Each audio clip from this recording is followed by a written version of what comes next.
ओम नमः शिवाय। स्वागत है आप सभी का आपके अपने YouTube चैनल उपासना की उपासना में।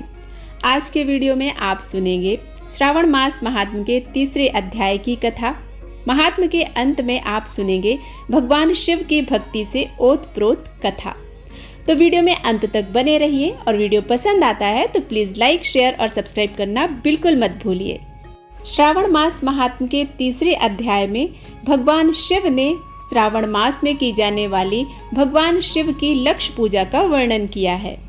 सनत कुमार बोले, हे भगवान, आपने श्रावण मास का संक्षिप्त वर्णन किया है। हे स्वामी, इससे हमारी तृप्ति नहीं हो रही है, अतः आप कृपा करके विस्तार से वर्णन करें, जिसे सुनकर हे सुरेश्वर मैं कृतकृत्य हो जाऊं। ईश्वर बोले, हे योगीश, जो बुद्धिमान नक्त व्रत के द्वारा श्रावण मास को व्यतीत करता है, वह 12 महीने के नक्त व्रत के करने का फल का भागी होता है। नक्त व्रत में दिन की समाप्ति के पूर्व सन्यासियों के लिए और रात्रि में गृहस्थों के लिए भोजन का विधान है। उसमें सूर्यास्त के बाद की 3 घड़ियों को छोड़कर नक्त भोजन का समय होता है। सूर्य के अस्त होने के पश्चात 3 घड़ी संध्या काल होता है। संध्या काल वेला में आहार, मैथुन, निद्रा और स्वाध्याय, इन चारों कर्मों को त्याग देना चाहिए। गृहस्थ और साधु के भेद से उनकी व्यवस्था के विषय में मुझसे सुनो। सूर्य के मंद पड़ जाने पर जब अपनी छाया अपने शरीर से दुगनी हो जाए, उस समय के भोजन को साधु के लिए नक्त भोजन कहा जाता है। रात्रि के भोजन उनके लिए नक्त भोजन नहीं होता है। तारों के दृष्टिगत होने पर विद्वानों ने गृहस्थ के लिए नक्त भोजन कहा है। साधु के लिए दिन के 8वें भाग के शेष रहने पर भोजन का विधान है। उनके लिए रात्रि में भोजन का निषेध होता है। गृहस्थ को चाहिए कि वह विधि पूर्वक रात्रि में नक्त भोजन करे और साधु, विधवा, विधुर व्यक्ति सूर्य के रहते नक्त व्रत करे। विधुर व्यक्ति यदि पुत्रवान हो तब उसे भी रात्रि में ही नक्त व्रत करना चाहिए।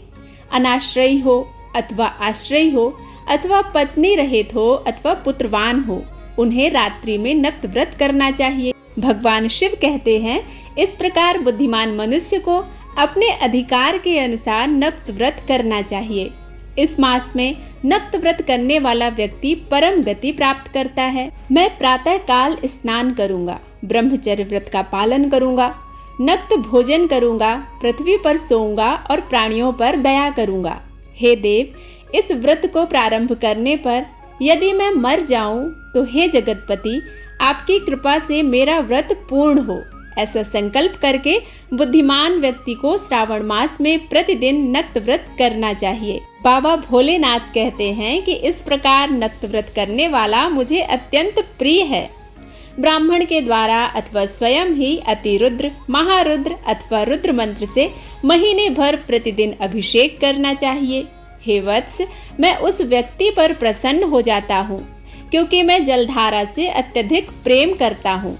अथवा रुद्र मंत्र के द्वारा मेरे लिए अत्यंत प्रीतिकर हवन प्रतिदिन करना चाहिए।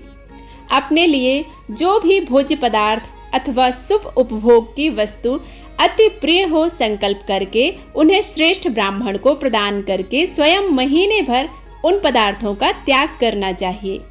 हे मुने, अब इसके बाद उत्तम लक्ष्य पूजा विधि को सुनो। लक्ष्मी चाहने वाले अथवा शांति की इच्छा रखने वाले मनुष्य को लक्ष्य बिल्वपत्रों या लक्ष्य दूर्वा दलों से शिव की पूजा करनी चाहिए।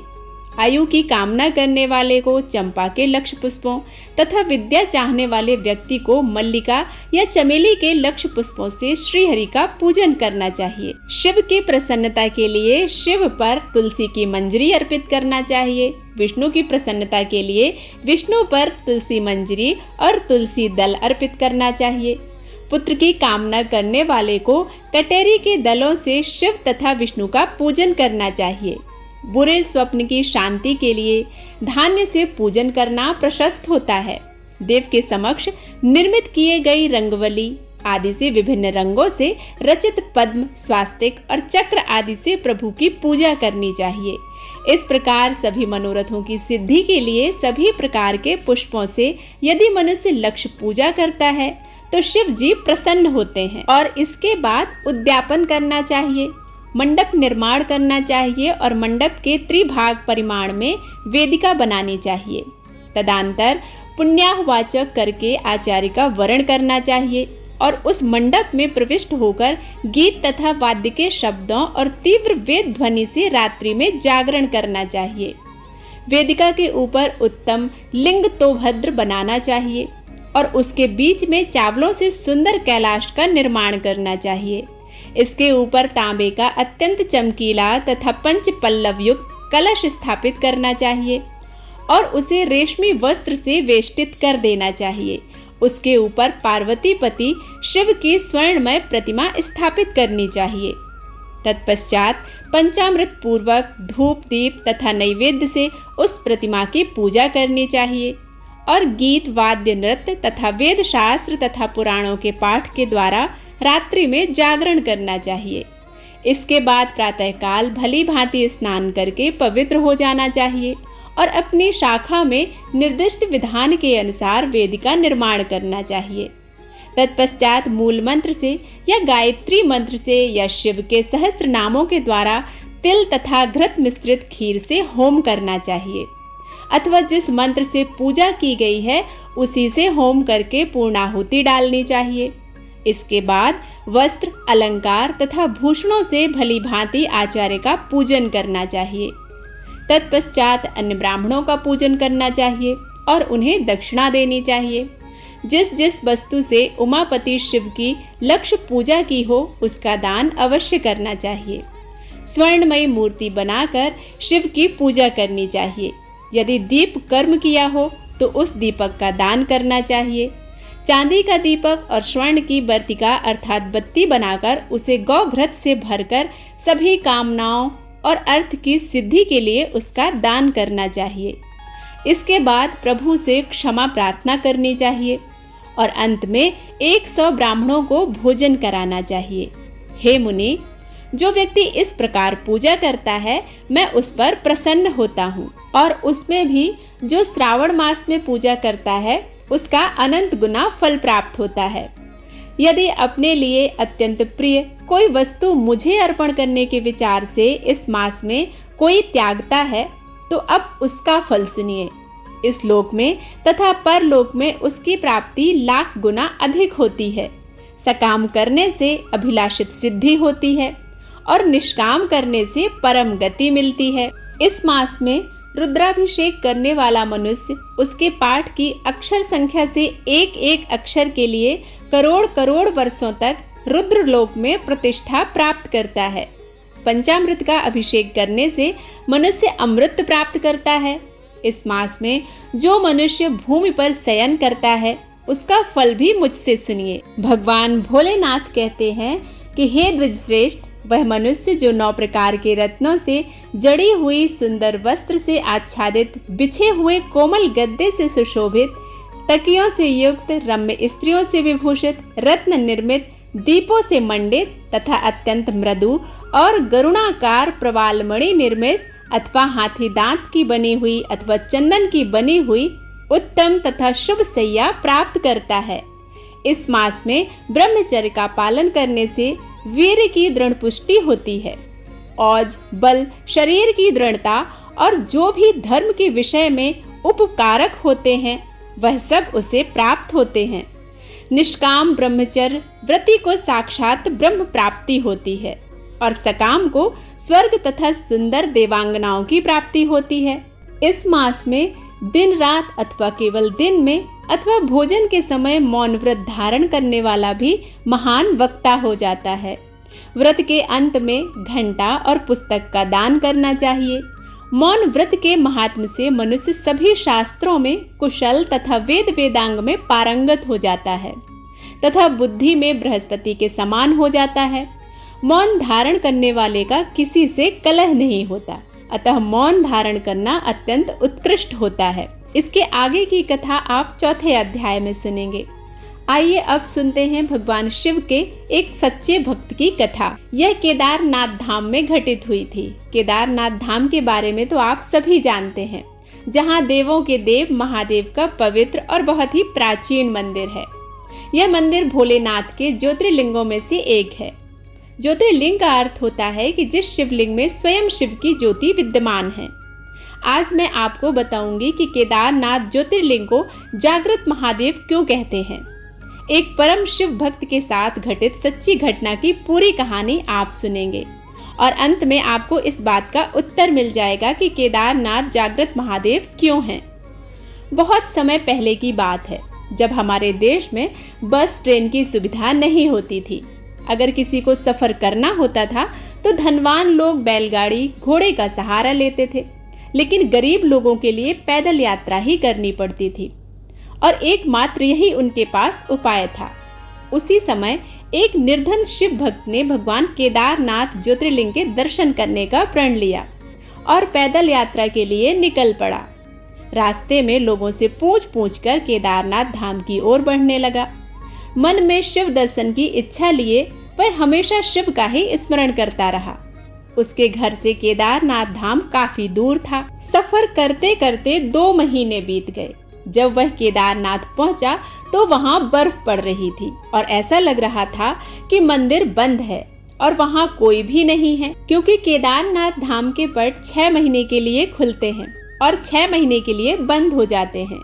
जब केदारनाथ धाम में बर्फ पड़ने लगती है तो मंदिर के पट बंद कर दिए जाते हैं। जब वह निर्धन शिव भक्त केदारनाथ धाम पहुंचा तो वहां बर्फ पड़ने लगी थी और ठंड के मौसम की बस शुरुआत हो चुकी थी।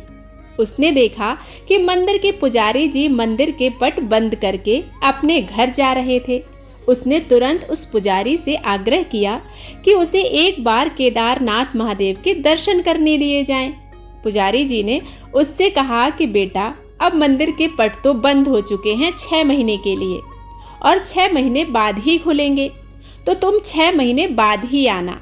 ऐसा सुनकर शिव भक्त के आंखों से आंसू आ गए और वह निर्धन व्यक्ति मन ही मन बहुत ज्यादा दुखी हो गया।